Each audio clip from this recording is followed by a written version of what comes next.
If you believe in evolution, what's sin done to the world? If death has always been here, then death is nothing special, and I believe that Christians who believe in evolution, and I'm not saying they're not Christians, but I believe they should seriously consider the fact that they're really undermining the whole basis of the message of the cross, and that's a very serious thing indeed. And the whole basis of the message of the restoration. What are we going to be restored to? Death and struggle over millions of years?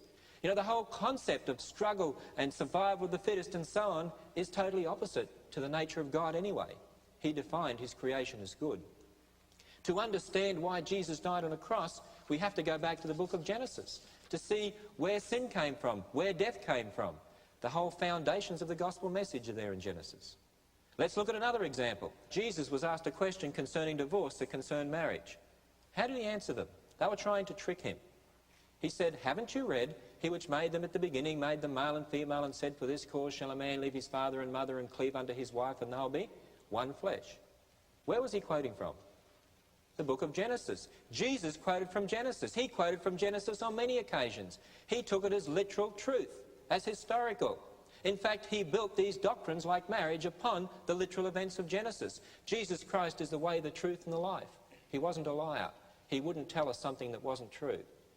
Why did he quote from Genesis? Because the meaning of marriage goes back to the book of Genesis. God took dust and made Adam, took his side and made a woman. You become one when you're married. Why? Because you're one flesh historically. If it's not so historically, it's not so now. The issue of homosexuality, you know, it's such an easy one to solve for Christians. It really is. The issue of homosexuality, it's not a matter of one's opinion.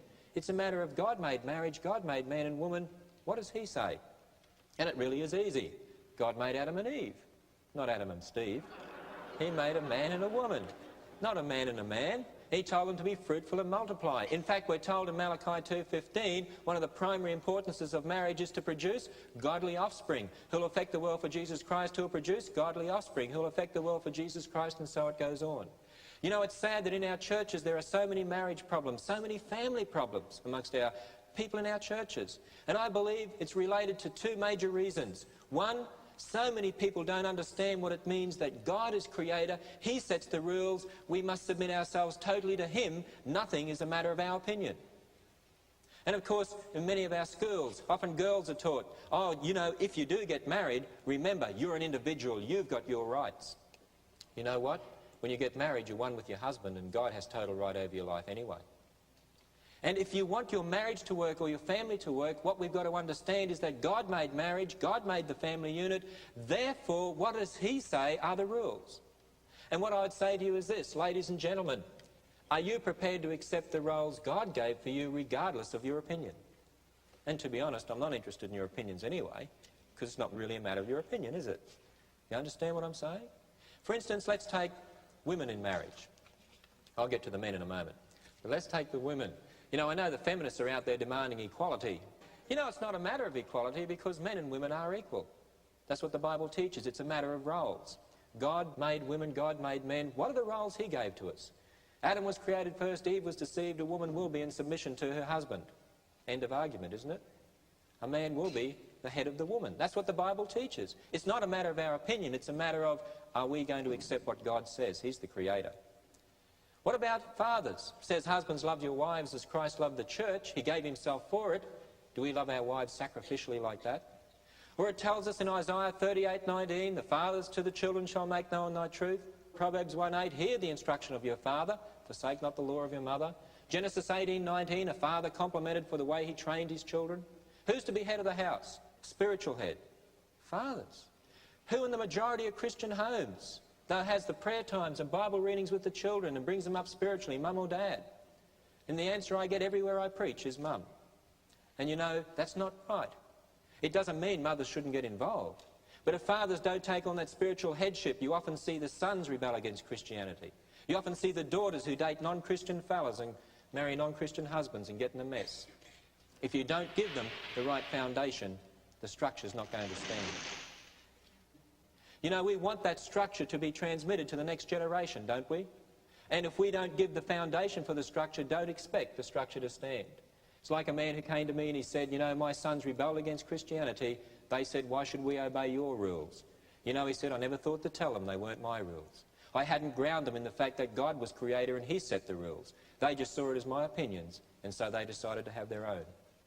You know, when you think about what we're doing with the next generation, which is going to affect generations to come, think about the Australian Aborigines, for instance, or the American Indians. When they were first discovered, they were an anti-God people that worshipped evil spirits.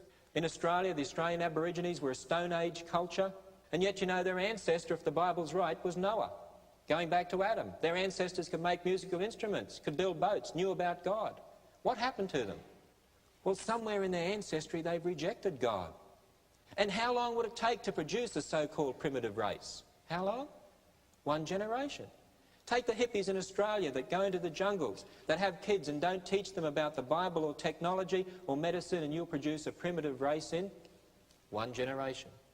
Or take a nation such as America, Australia, other nations in the world, take a nation that brings students through a public education system and doesn't teach them about the Bible or God, and you'll produce a primitive culture in 1 generation. And I believe there's an awesome responsibility on our part, because if we don't give them the right foundation, the structure's not going to stand that should stand. Let's take one other issue, the issue of clothing. I noticed today that, looks like it anyway, you're all wearing clothes. Well, that's great. Why are you wearing clothes? Well, during winter you could say because it's cold. During summer you might say I like to wear clothes when it's hot. You can have all sorts of opinions. But you know, in reality, the reason we wear clothes is because of a moral reason.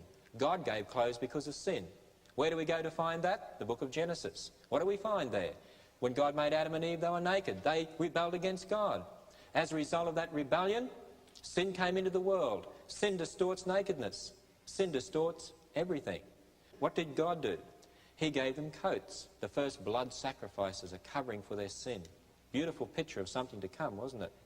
He gave them coats. You know, in the New Testament, it singles men out. If a man lusts after a woman in his heart, the Bible teaches us he commits adultery in his heart. Why single men out? Well, if you're a man, you know, don't you, fellas? Because men respond to a woman's body sexually very, very, very easily, don't they? Yes, some are looking at me, some are staring, some are looking down. Yes. You know, I said that at a minister's conference once, and one young minister jumped up and said, "Amen." I had to have a little talk to him later. But men were created that way, and it was to be in a response to one woman in a perfect relationship, their wife. But now sin distorts that, and fellas have a problem called lust. By the way, fathers, have you told your daughters what men are like? Because if you don't tell them, they won't know. And they need to be told that what they wear or don't wear can easily put a stumbling block in the man's way and cause him to commit adultery in his heart.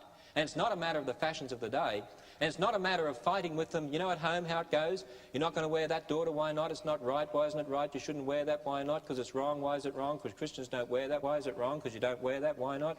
Because you're not going to wear it, why not? Mum and Dad, you're old-fashioned. Mum and Dad, that's your opinion, I got mine. You know, what you should say is you understand that God is creator. He sets the rules. You know that all of our doctrine goes back to the book of Genesis. You know the meaning of anything's tied up with its origin. You know that Peter teaches us we have to have reasons for what we believe. So it's not a matter of my opinion. It's a matter of let's go back to our absolute authority and see what he says about the origin of clothes, why he gave clothes, what men are like, etc., etc., etc. Now you'll wear what I tell you to because I'm your parent anyway. And the reason you say that is because it says, "Children, obey your parents in the Lord, for this is right." And that's not a matter of your opinion either, because God tells us. And I hope we get the picture. We should construct a standard of clothing in accord with why clothing was given.